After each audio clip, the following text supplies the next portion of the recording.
of the Yoga of Life. So over here, I just want to kind of introduce a little bit about what is the Yoga of Life, or why did I call my business the Yoga of Life. So Yoga of Life is a mindset that life is a constant journey of being curious, of growing, of creating, and constantly recreating ourselves. So for me, yoga isn't just what we see in the mainstream media, or it isn't just posture based, or it isn't just technique based. I would say it's more embodying a whole way of life, a whole way of being, a whole philosophy. It's about embodying everything that we live in, the context we live in, the culture, the society, the expectations that we that are put on us, the expectations we put on others, the expectations we put on ourselves, the things we need to fulfill, or the things we need to do to be able to live a good life.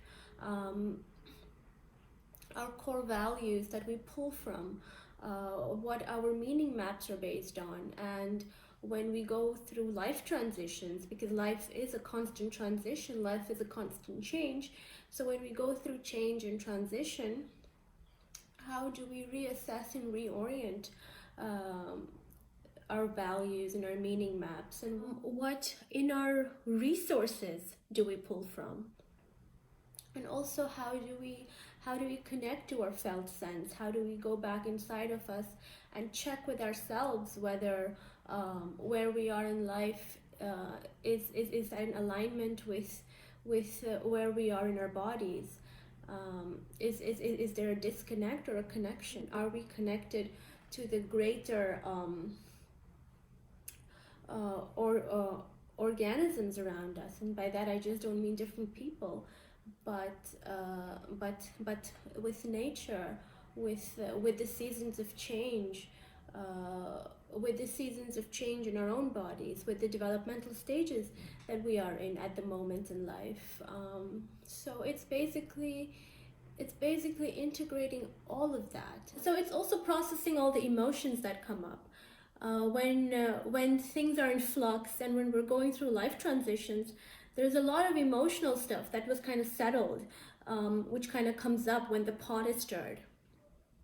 And it could be it could be in the form of confusion, it could be in the form of anger, it could be in the form of a brain fog, it could be extreme fatigue, it could be a sense of disappointment, it could be shame, it could be guilt, it could be so many number of things.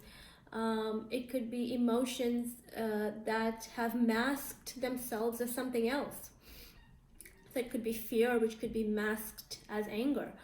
So it's also in Yoga of Life, it's also about holding space for all those emotions that are coming up, kind of allowing them to come up and to see them for what they are, and then to put them in perspective. It's all even related to the mindsets and the beliefs that we grew up with, because when we're in a transition phase, those mindsets and beliefs that were serving us in the past don't add any meaning anymore, or don't serve us, because we're moving through a different phase of life, and the old mindsets and the beliefs need to be reassessed and reoriented in a way that it adds value in this new phase of life that we're going into. So it's also about reassessing all those mindsets and beliefs, and again reassessing the core values, because that's where the core our core lies. So we pull from our core values again, but kind of reassess mindsets and beliefs, old patterns that didn't work, and then repattern ourselves, repattern our brains, our neural patterns, to kind of go in a direction which serves the life that we're trying to create, and at the same time creating meaning, at the same time new meanings that come up for us, because everything is in flux. So at the same time, kind of integrating the emotions and integrating all these new mindsets and beliefs and creating a sense of meaning from that.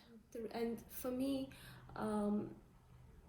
the reason I call it yoga and not another bodily practice of life is because yoga was something I got introduced to when I was going through major life transitions. I introduced myself to yoga and I studied what yoga really meant, along with the philosophy, the Buddhist practices, also the asana-based yoga, and how all of that kind of comes together by understanding the social and the cultural milieu underneath it, and how yoga can be modified according to the needs of a person. And the reason I call it life is because I want to integrate life skills or life perspectives into this whole broad understanding of what yoga is. So for instance, resilience as a life skill, and how can that be practically integrated in the intersection between embodiment and somatic practices, and the philosophy of life, and resilience as a concept, or for instance commitment as a concept, and how can we take that and integrate it with embodiment practices, somatic practices, where we are in life, our own cultural and social milieu, and how do we find the meaning of what commitment is based on who we are as a person, versus taking commitment as a concept and sticking that concept on our lives. So how do we kind of have a conversation between a concept and the whole being of who and what we are? So life comes over there, where there are all these fundamental life skills, and the yoga aspect is the practical aspect, or the more person-centered aspect of how a person can take the whole of who they are and integrate a value or a life skill in a way that adds value and meaning to each person's life. In a nutshell, the yoga of life basically is a conversation between important life skills and the whole of what a person and who a person is, and integrating that in a way that adds a sense of value and meaning in the person's life. Don't forget to like and subscribe to be kept updated on new videos. And if you have any comments or thoughts on the topic, then please leave a message in the